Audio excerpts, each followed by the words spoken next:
Hello friends, welcome to study कर। मैं हूं आपका दोस्त प्रभाकर। आज के इस लेक्चर में हम डिस्कस करेंगे 28 जुलाई 2023 के मोस्ट इंपॉर्टेंट करेंट अफेयर्स के क्वेश्चन। तो आप इस पूरे लेक्चर को बहुत ही ध्यान से लास्ट तक जरूर देखिएगा। तो आज का पहला क्वेश्चन है, विश्व प्रकृति संरक्षण दिवस कब मनाया जाता है? आंसर हो जाएगा 28 जुलाई को। तो हर साल 28 जुलाई को world nature conservation day celebrate किया जाता है। दोस्तों, इसका उद्देश्य क्या है? प्रकृति और जैव विविधता के संरक्षण के महत्व के बारे में जागरूकता बढ़ाना, यानी कि प्रकृति को किस प्रकार से बचाया जाए, जैव विविधता को किस प्रकार से बचाया जाए, इसके बारे में जागरूकता बढ़ाने के लिए यह दिवस मनाया जाता है। अब बात करते हैं थीम की। तो 2023 की थीम है वन और आजीविका, लोगों और ग्रह को कायम रखना। दोस्तों, अब हम एक ऐसे संगठन के बारे में बात करेंगे जो कि प्रकृति को बचाने का काम करता है। नाम है उसका IUCN। कई बार एग्जाम में इसका फुल फॉर्म पूछा जाता है, इसका मुख्यालय भी पूछ लिया जाता है, इसकी स्थापना भी कई बार एग्जाम में पूछी गई है, तो इसे आप नोट कर सकते हैं। IUCN का फुल फॉर्म होता है international union for conservation of nature. यह एक इंटरनेशनल ऑर्गेनाइजेशन है और यह प्रकृति के संरक्षण की दिशा में काम करता है। इसकी स्थापना 1948 में की गई थी और इसका हेडक्वार्टर ग्लैंड, स्विट्जरलैंड में है। भारत सरकार की वो नीतियां भी डिस्कस करते हैं जो पर्यावरण के संरक्षण के लिए बनाई गई हैं। तो राष्ट्रीय वन नीति बनाई गई थी भारत सरकार के द्वारा 1952 में, वन्यजीव संरक्षण अधिनियम 1972 में। इसके अलावा जल प्रदूषण निवारण एवं नियंत्रण अधिनियम 1974 और 1977 में बनाया गया था। वन संरक्षण अधिनियम 1980 में, पर्यावरण संरक्षण अधिनियम 1986 में, ध्वनि प्रदूषण नियंत्रण कानून सन 2000 में, जैव विविधता संरक्षण अधिनियम 2002 में और वन अधिकार अधिनियम 2006 में बनाया गया था। दोस्तों, वन्यजीव संरक्षण के लिए भारत सरकार के द्वारा कौन कौन से प्रयास किए गए हैं, इसको भी डिस्कस करते हैं। तो भारत सरकार के द्वारा कस्तूरी मृग परियोजना शुरू की गई थी 1970 में, बाघ परियोजना या प्रोजेक्ट टाइगर 1973 में, कछुआ संरक्षण परियोजना 1975 में, गैंडा परियोजना 1987 में, हाथी परियोजना 1992 में और लाल पांडा परियोजना 1996 में शुरू की गई थी। आप इस पूरे लेक्चर को बहुत ही ध्यान से लास्ट तक देखिएगा। लास्ट में आपसे एक क्वेश्चन पूछा जाएगा जिसका आंसर आपको कमेंट बॉक्स में देना है। अगर आप चैनल पर पहली बार आए हैं तो सब्सक्राइब कर लें, बेल आइकन भी दबा लें, जिससे आपको समय पर और सबसे पहले नोटिफिकेशन मिल सकेगा। PDF के लिए आप हमारे टेलीग्राम चैनल को ज्वाइन कर लीजिएगा। आप टेलीग्राम पर जाएं, स्टडी कर ऑफिशियल सर्च करेंगे तो हमारा चैनल मिल जाएगा और इसे ज्वाइन करेंगे तो इसका PDF भी मिल जाएगा। इसके अलावा PDF हमारे ऐप पर भी उपलब्ध है, तो आप ऐप को डाउनलोड कर लें, लिंक डिस्क्रिप्शन बॉक्स में दिया गया है। दोस्तों, अगर आपको ये लेक्चर पसंद आता है तो आप इसे लाइक करें, शेयर करें सभी दोस्तों को सभी सोशल मीडिया प्लेटफॉर्म पर। चलिए अगला क्वेश्चन डिस्कस करते हैं। टाटा स्टील के MD और CEO कौन बने हैं? आंसर हो जाएगा TV नारेंद्रन। तो दोस्तों, अभी भी टाटा स्टील के MD और CEO कौन थे? TV नारेंद्रन। लेकिन उनके कार्यकाल को फिर से 5 साल के लिए बढ़ा दिया गया है। तो कौन नियुक्त किए गए हैं टाटा स्टील के MD और CEO? TV नारेंद्रन। उनका जो अगला कार्यकाल होगा वो 2023 से 2028 तक होगा। TV Narendran Tata Steel Limited board के सदस्य रहे हैं और टाटा स्टील यूरोप और Tata Steel long product limited दोनों के अध्यक्ष के रूप में भी काम कर चुके हैं। बात कर लेते हैं टाटा स्टील लिमिटेड की। तो इसकी स्थापना जमशेदजी टाटा के द्वारा की गई थी और यह एक भारतीय बहुराष्ट्रीय इस्पात बनाने वाली कंपनी है। दोस्तों, बहुराष्ट्रीय का मतलब है भारत के अलावा अन्य जगह भी इसकी शाखाएं खुली हुई हैं। मुख्यालय कहाँ है इसका? मुंबई, महाराष्ट्र में। और टाटा स्टील का व्यवसाय 26 देशों में फैला हुआ है, जिसमें भारत, नीदरलैंड और UK जैसे महत्वपूर्ण देश शामिल हैं। यहाँ पर बात आई है नियुक्ति की, तो हाल ही में की गई कुछ प्रमुख नियुक्तियाँ डिस्कस करते हैं। तो अभी हाल ही में राकेश पाल भारतीय तटरक्षक बल के 25वें महानिदेशक बने हैं। मनोज यादव रेलवे सुरक्षा बल के महानिदेशक बने हैं। समीना सिंह अमेरिका में राष्ट्रपति निर्यात परिषद के लिए नियुक्त की गई हैं। P वासुदेवन RBI के कार्यकारी निदेशक बने हैं। GK सतीश रूस की कंपनी रॉसनेफ्ट के निदेशक मंडल में अभी हाल ही में शामिल हुए हैं। कृष्ण मिश्रा FBSB इंडिया के CEO बने हैं। PM प्रसाद कोल इंडिया के अध्यक्ष और MD बने हैं। इसके अलावा श्रद्धा कपूर को अभी हाल ही में एक्सिस का ब्रांड एम्बेसडर बनाया गया है। नेक्स्ट क्वेश्चन है, किस राज्य को ऑफिशियली तौर पर यानी आधिकारिक तौर पर लंपी स्किन डिजीज पॉजिटिव राज्य घोषित किया गया है? आंसर हो जाएगा नागालैंड। तो तो नागालैंड के 4 जिलों में अभी हाल ही में लंपी स्किन डिजीज के मामले देखे गए हैं। तो इसी को देखते हुए नागालैंड को अभी हाल ही में ऑफिशियली तौर पर लंपी स्किन डिजीज पॉजिटिव राज्य घोषित किया गया है। और दोस्तों यह जो घोषणा की गई है ये पशुओं के संक्रामक रोगों की रोकथाम और नियंत्रण अधिनियम 2009 के अनुसार की गई है। तो ये भारत सरकार का एक अधिनियम है, इसके अनुसार नागालैंड को लंपी स्किन डिजीज पॉजिटिव राज्य घोषित किया गया है। दोस्तों अब हम बात करते हैं लंपी स्किन डिजीज की। तो यह पशुओं में होने वाली बीमारी है। इस बीमारी के कारण पशुओं की जो त्वचा होती है उसमें गांठें पड़ जाती हैं, फफोले पड़ जाते हैं, जिसके कारण उन्हें बहुत तकलीफ होती है। और इसके जो लक्षण होते हैं वो होते हैं दूध उत्पादन में कमी आ जाती है, बांझपन हो जाता है और खाल को नुकसान पहुंचता है। तो जब ये लक्षण देखे जाते हैं तो ये समझा जाता है कि इस पशु को लंपी स्किन डिजीज हो गया है। अब यह किस वायरस के द्वारा फैलता है तो याद रखिएगा कैप्री पॉक्स वायरस के कारण ये फैलता है और इस वायरस को नीथलिंग वायरस भी बोला जाता है। दोस्तों विश्व पशु स्वास्थ्य संगठन के बारे में भी बात कर लेते हैं। तो आपको केवल इसकी स्थापना याद रखनी है। तो इसकी स्थापना 1924 में की गई थी और इसका मुख्यालय भी याद रखना है, ये कहाँ है, पेरिस फ्रांस में है। नेक्स्ट क्वेश्चन है प्रभात कुमार को किस देश में भारत का उच्चायुक्त यानी हाई कमिश्नर नियुक्त किया गया है। आंसर हो जाएगा साउथ अफ्रीका। तो साउथ अफ्रीका में भारत के जो हाई कमिश्नर बने हैं वो कौन बने हैं, प्रभात कुमार बने हैं। और इसके अलावा दोस्तों इरशाद अहमद को सीरिया में भारत का अगला राजदूत भी नियुक्त किया गया है। चलिए दोस्तों समझते हैं कि राजदूत और उच्चायुक्त में क्या अंतर है। तो सबसे पहले बात आपको ये समझनी है कि इन दोनों के काम में कोई अंतर नहीं है। फिर हम समझते हैं कि ये राजदूत और उच्चायुक्त क्या है। तो सबसे पहले बात करते हैं राजदूत की।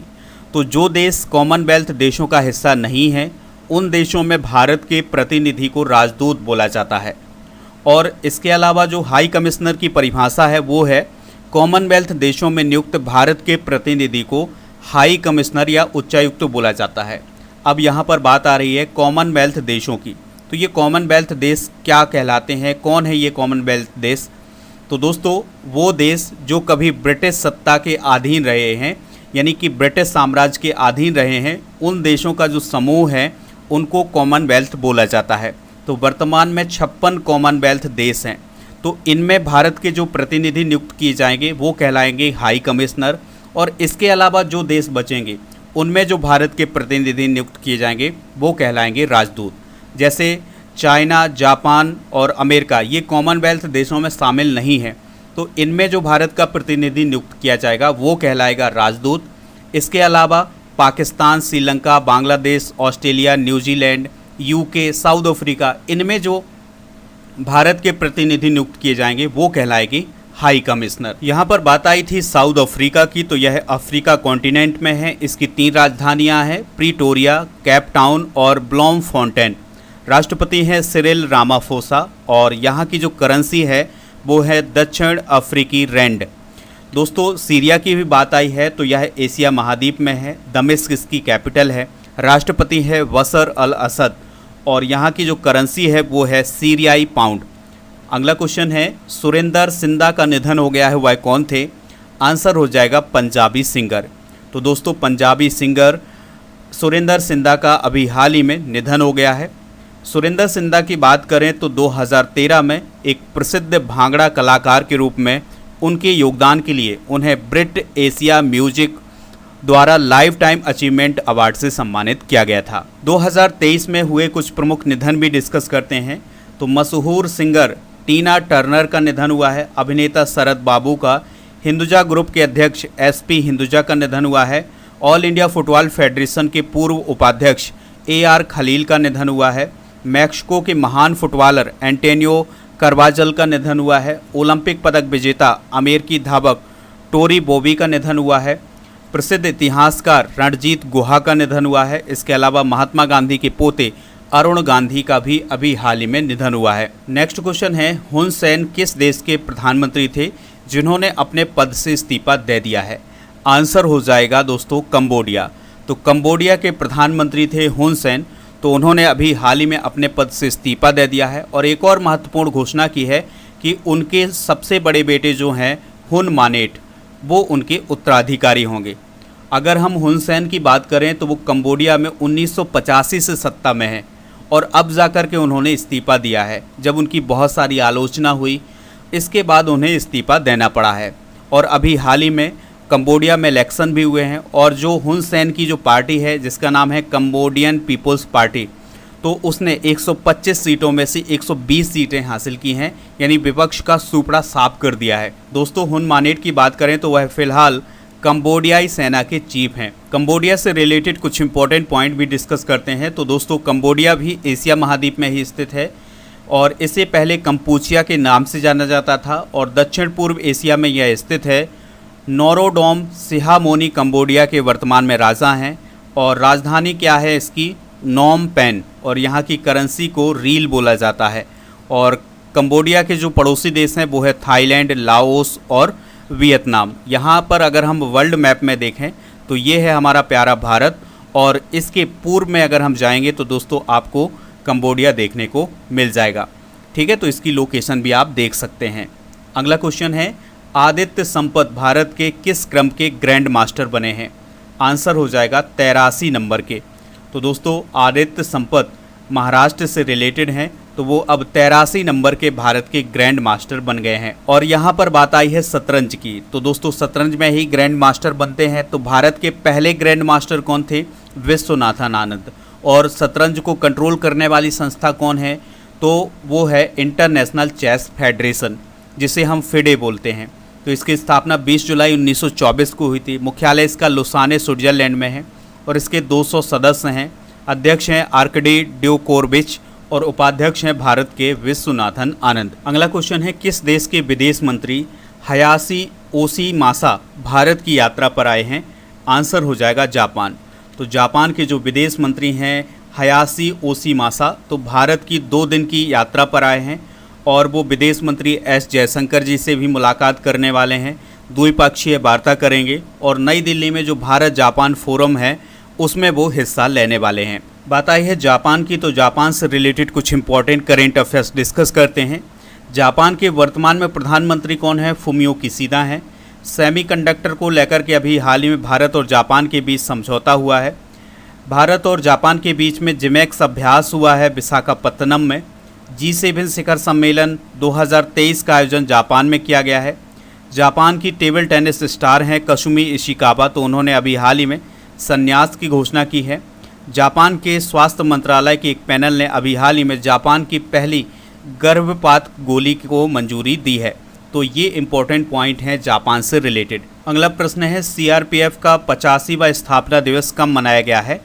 आंसर हो जाएगा 27 जुलाई को। तो दोस्तों 27 जुलाई 2023 को CRPF यानी सेंट्रल रिजर्व पुलिस फोर्स का 85वां स्थापना दिवस मनाया गया है। CRPF की बात कर लेते हैं तो यह भारत का सबसे बड़ा केंद्रीय सशस्त्र बल है। इसकी स्थापना 27 जुलाई 1939 को क्राउन रिप्रेजेंटेटिव पुलिस के रूप में की गई थी। वर्तमान में CRPF के महानिदेशक कौन है दोस्तों? सुजॉय लाल थाउसेन। अगला क्वेश्चन है और लास्ट क्वेश्चन है, वन संरक्षण संशोधन अधिनियम 2023 लोकसभा में पारित किया गया है। इस बिल को किसने पेश किया था? आंसर हो जाएगा भूपेंद्र यादव ने। तो केंद्रीय पर्यावरण और वन और जलवायु परिवर्तन मंत्री हैं भूपेंद्र यादव जी, तो उनके द्वारा वन संरक्षण संशोधन अधिनियम 2023 को लोकसभा में पेश किया गया था और यह जो बिल है ये पारित भी हो गया है लोकसभा में। और इसमें कुछ प्रावधान किए गए हैं, जैसे यह विधेयक देश की सीमाओं के 100 किलोमीटर के भीतर भूमि को संरक्षण कानूनों में छूट देता है और यह विधेयक वन क्षेत्रों में चिड़ियाघर, सफारी और इको पर्यटन सुविधाएं स्थापित करने की भी अनुमति देता है। चलिए अब हम कल के करेंट अफेयर्स को रिवाइज करते हैं, फिर इसके बाद जनरल नॉलेज के पिटारे को डिस्कस करेंगे। लास्ट में आपसे एक क्वेश्चन पूछेंगे जिसका आंसर आपको कमेंट बॉक्स में देना है। कल का पहला क्वेश्चन था, कारगिल विजय दिवस कब मनाया जाता है? 26 जुलाई को। ICC development initiative of the year का खिताब किसने जीता है? नामीबिया ने। कोरोना वायरस MERS-CoV का नया वेरिएंट किस देश में मिला है? UAE में। लद्दाख में कहाँ पहला महिला पुलिस स्टेशन खोला गया है? कारगिल में। साओ टॉम प्रिंसिपे में भारतीय राजदूत के रूप में किसे नियुक्त किया गया है? दीपक मिगलानी को। स्बर बैंक किस शहर में सूचना प्रौद्योगिकी केंद्र स्थापित करेगा? बेंगलुरु में। मेरी माटी मेरा देश अभियान किसने शुरू किया है? केंद्र सरकार ने। राज्यसभा में अध्यक्षता करने वाली नागालैंड की पहली महिला सदस्य कौन है? तो उनका नाम है फांगनोंग कोन्याक। किस राज्य में औद्योगिक सुरक्षा बल का गठन किया जाएगा? राजस्थान में। और सयाजरुल एजाद इदरस किस देश के क्रिकेटर हैं जो T20 मैच में 7 विकेट लेने वाले पहले खिलाड़ी बने हैं? तो ये मलेशिया के क्रिकेटर हैं। दोस्तों, आज के जनरल नॉलेज के पिटारे में हम डिस्कस करेंगे भारतीय संविधान के कुछ प्रमुख संशोधन, जैसे 74वां संविधान संशोधन 1993 में किया गया था और इसमें नगर पालिका को संवैधानिक दर्जा दिया गया था। 86वां संविधान संशोधन 2002 में हुआ था, इसमें शिक्षा को मौलिक अधिकार में शामिल किया गया था। 91वां संविधान संशोधन हुआ था 2003 में और इसमें मंत्रिपरिषद को कुल सदस्यों का 15% किया गया था। 92वां संविधान संशोधन 2003 में हुआ था, इसमें बोडो, डोगरी, मैथिली और संथाली को शामिल किया गया था हमारे भारतीय संविधान की 8वीं अनुसूची में। 97वां संविधान संशोधन 2011 में आया था और यह सहकारी समितियों को संवैधानिक दर्जा देता है। 101वां संविधान संशोधन हुआ था 2017 में, जिसमें GST को लागू किया गया था। 103वां संविधान संशोधन हुआ था 2019 में, इसमें EWS के लिए 10% आरक्षण का प्रावधान किया गया था। 104वां संविधान संशोधन हुआ है 2019 में, इसमें ST/SC आरक्षण जो है उसको 10 वर्षों के लिए बढ़ाया गया था। तो ये संविधान संशोधन है, इनको आप नोट कर ले, एग्जाम के लिए इम्पॉर्टेंट है। कल के करंट अफेयर्स में जो क्वेश्चन पूछा गया था उसका आंसर था 26 जुलाई। तो क्वेश्चन ये था कि कारगिल विजय दिवस कब मनाया जाता है? तो 26 जुलाई को मनाया जाता है। तो इसका आंसर दोस्तों सभी ने बहुत ही बढ़िया तरीके से दिया है, सभी ने इसका आंसर बताया है। तो आपसे जो क्वेश्चन पूछा जाए उसका आंसर आप कमेंट बॉक्स में ज़रूर दीजिएगा। तो आज का जो क्वेश्चन है वो है विश्व प्रकृति संरक्षण दिवस कब मनाया जाता है? जो भी इसका राइट आंसर हो कमेंट बॉक्स में ज़रूर बताइएगा, हमें इंतज़ार रहेगा आपके आंसर का।